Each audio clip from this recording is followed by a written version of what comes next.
नमस्ते बच्चों। तो पिछले वीडियो में हम लोगों ने क्या चर्चा की थी? हमने चर्चा की थी मनोविज्ञान की शुरुआत कैसे हुई और कैसे इसके अर्थ में परिवर्तन हुए। तो 4 अवस्थाएँ वहाँ हमने देखी थी कि पहले ये आत्मा का अध्ययन था, फिर मन का अध्ययन हुआ, फिर चेतना का अध्ययन और अंत में इसे व्यवहार के अध्ययन के रूप में स्वीकारा गया। अब व्यवहार का अध्ययन का जो विचार है वो अब भी लगातार चल रहा है, ठीक है? तो उसके बारे में हम पढ़ेंगे जब हम व्यवहारवाद की चर्चा करेंगे मनोविज्ञान के संप्रदायों में। अभी आपको क्या याद रखना है कि थोड़ी-सी परिभाषाएँ, कुछ मुख्य परिभाषाएँ भी हमें ध्यान रखनी है मनोविज्ञान को और बेहतर रूप से समझने के लिए। तो पहली परिभाषा किसकी है? स्किनर की है। स्किनर क्या कहते हैं मनोविज्ञान के संदर्भ में? तो स्किनर कहते हैं कि मनोविज्ञान व्यवहार और अनुभव का विज्ञान है। यानी कि बिहेवियर और एक्सपीरियंस दोनों का नाम लिया उन्होंने, व्यवहार और अनुभव, कि एक प्राणी का क्या व्यवहार है, वो दैनिक जीवन में क्या-क्या गतिविधियाँ, क्या-क्या क्रियाकलाप करता है और उसके अनुभव यानी प्रतिदिन वो नई-नई परिस्थितियों से गुज़रता है, हर क्षण वो नया कुछ अनुभव कर सकता है, तो उसके संपूर्ण व्यवहार, उसके अनुभव का अध्ययन ही मनोविज्ञान है। तो यहाँ इस डेफिनेशन में व्यवहार और अनुभव ही क्या हो जाएंगे? कीवर्ड हो जाएंगे। अगली परिभाषा देखते हैं, क्रो एंड क्रो की है या क्रो तथा क्रो की है। क्रो एंड क्रो की परिभाषा क्या है कि मनोविज्ञान मानव व्यवहार और मानवीय संबंधों का अध्ययन है। तो ये दोनों बात कह रहे हैं कि बिहेवियर तो है ही, मानव का व्यवहार तो इसमें सम्मिलित है ही, उसके अलावा क्या सम्मिलित है? मानवीय संबंध सम्मिलित हैं। यानी ह्यूमन रिलेशनशिप्स, यानी एक व्यक्ति दूसरे व्यक्ति से या व्यक्ति अन्य व्यक्तियों से किस प्रकार अंतरक्रिया करता है, कैसे संबंध स्थापित करता है, ये सारी चर्चा को इसमें सम्मिलित किया जाता है। तो यहाँ मानव व्यवहार और मानवीय संबंध कीवर्ड हो जाएंगे। अगली डेफिनेशन है वुडवर्थ की। वुडवर्थ का कथन आपने देखा था ना पिछले वीडियो में, लास्ट में, उन्हीं वुडवर्थ की डेफिनेशन है। तो वुडवर्थ कहते हैं कि मनोविज्ञान अपने पर्यावरण के संबंध में व्यक्ति की क्रियाओं का वैज्ञानिक अध्ययन है। किसके संबंध में? अपने वातावरण या पर्यावरण के संबंध में व्यक्ति की क्रियाओं का वैज्ञानिक अध्ययन है। अब एक ही बात को शब्दों को बदल बदल के ही परिभाषाओं में मेंशन किया जाता है या बताया जाता है।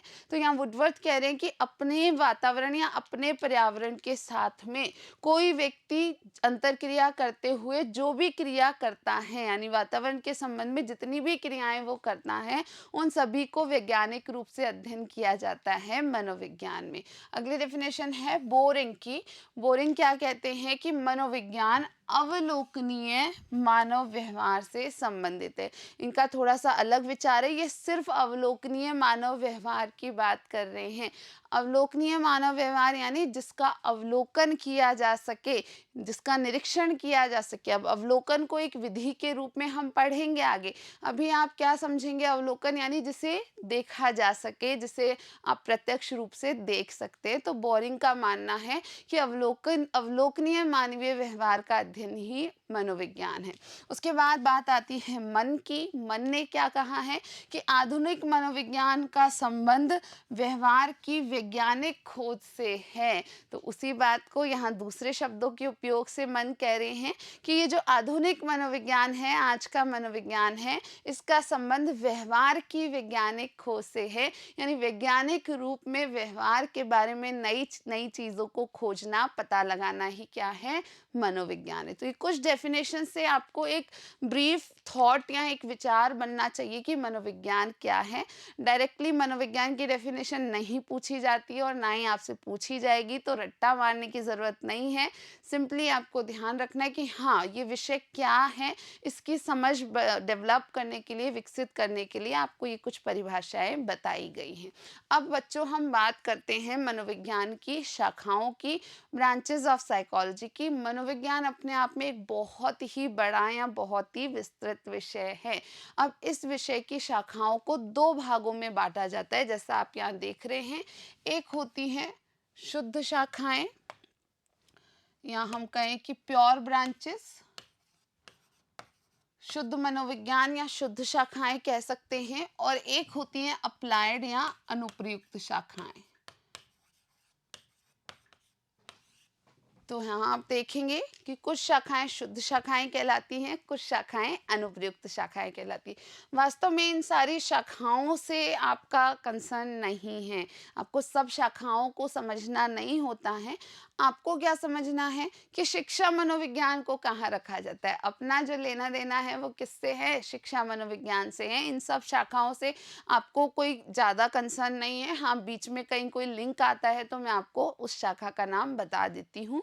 यहाँ ध्यान रखेंगे कि जो शिक्षा मनोविज्ञान है उसे अनुप्रयुक्त शाखाओं में रखा जाता है, अप्लाइड ब्रांचेस में रखा जाता है। अब शिक्षा मनोविज्ञान एक अनुप्रयुक्त शाखा है, इसका क्या अर्थ है? तो हम इन दोनों के अंतर को समझ लेते हैं कि शुद्ध शाखाएं क्या होती हैं और अनुप्रयुक्त शाखाएं क्या होती हैं। तो शुद्ध मनोविज्ञान या शुद्ध शाखाएं ऐसी शाखाएं हैं जिसमें सिर्फ और सिर्फ सिद्धांतों का निर्माण किया जाता है। तो कुछ शोध किए जाते हैं, रिसर्च किया जाता है और उस शोध के आधार पर कुछ सिद्धांतों का निर्माण किया जाता है। ये कार्य किसका है? शुद्ध शाखाओं का है। तो ऐसी शाखाएं जिनका उद्देश्य सिर्फ शोध द्वारा सिद्धांतों का निर्माण होता है, वो शाखाएं प्योर साइकोलॉजी या शुद्ध मनोविज्ञान के अंतर्गत आती है। अब ये कई सारी शाखाएं हैं, जैसे जनरल साइकोलॉजी, सामान्य मनोविज्ञान, एबनॉर्मल साइकोलॉजी, असामान्य या अपसामान्य मनोविज्ञान, सोशल साइकोलॉजी, सामाजिक मनोविज्ञान, एक्सपेरिमेंटल साइकोलॉजी, प्रयोगात्मक मनोविज्ञान, फिजियोलॉजिकल साइकोलॉजी, दैहिक मनोविज्ञान, पैरासाइकोलॉजी, परा मनोविज्ञान, फिर है जियो साइकोलॉजी। हम जियो को जियो ही मान लेते हैं, ज्योग्राफी से लिंक है, ठीक है ना, तो जियो साइकोलॉजी हो गया। ये सारी शाखाओं का अध्ययन क्षेत्र आपको समझना है कि सिर्फ किसी विशिष्ट क्षेत्र में शोध करना और सिद्धांतों का निर्माण करना। अब इधर जो सारे सिद्धांत बन रहे हैं, जो सिद्धांत यहाँ निर्मित हुए हैं, जो थ्योरीज यहाँ बनी हैं, इन सिद्धांतों का उपयोग कहाँ किया जाता है? अनुप्रयुक्त शाखाओं में या अप्लाइड ब्रांचेस में किया जाता है। इधर भी कई सारी शाखाएं हैं, आपको इन सारी शाखाओं से कंसर्न नहीं है, वापस बता रही हूँ। आपका कंसर्न सिर्फ इस शाखा से है, किससे? शिक्षा मनोविज्ञान से। आपको ये पता होना चाहिए कि शिक्षा मनोविज्ञान जो है वो मनोविज्ञान की एक अनुप्रयुक्त शाखा है, अप्लाइड ब्रांच ऑफ साइकोलॉजी है। और अप्लाइड का अर्थ ये है कि मनोविज्ञान की जो शुद्ध शाखाएं हैं वहाँ अलग अलग सिद्धांत निर्मित होते हैं और यहाँ जो सिद्धांत निर्मित होते हैं इनका उपयोग विशिष्ट क्षेत्र में किया जाता है। जैसे यदि हम शिक्षा मनोविज्ञान की बात करें तो मनोविज्ञान के सिद्धांतों और नियमों का शिक्षा के क्षेत्र में उपयोग लेना ही क्या कहलाता है? शिक्षा मनोविज्ञान कहलाता है। तो बिल्कुल टू द पॉइंट बातें हम कवर अप करेंगे ताकि ये नहीं हो कि एक्स्ट्रा चीज़ें ज़्यादा आपको ब्रेन में रखनी पड़े तो जो काम की चीज़ है वो रह जाए। बिल्कुल टू द पॉइंट जितना मैं कह रही हूँ कि दिस इज़ इम्पॉर्टेंट, ये कंसर्न है तो आपको उस चीज़ को कंसीडर करना है कि यही कंसर्न है। अगर आपको मन कर रहा हो इन सब को पढ़ने का तो बहुत सारी बुक्स में दिया हुआ है, उसको रीडिंग लगाओगे तो पता पड़ेगा। लेकिन यहाँ से प्रश्न पुट अप नहीं होता है, ठीक है। अपने को दो ही बातें मुद्दे की हैं कि शुद्ध शाखाएं क्या होती हैं और अनुप्रयुक्त शाखाएं क्या होती है। तो जहाँ सिर्फ सिद्धांतों का निर्माण हो रहा है वो शुद्ध शाखाएं हैं।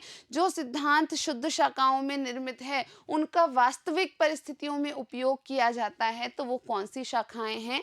अनुप्रयुक्त शाखाएं हैं। और शिक्षा मनोविज्ञान भी एक अनुप्रयुक्त शाखा है, ये बात आपको बच्चों याद रखनी है। तो आज का हमारा ये वीडियो यहाँ तक ही था।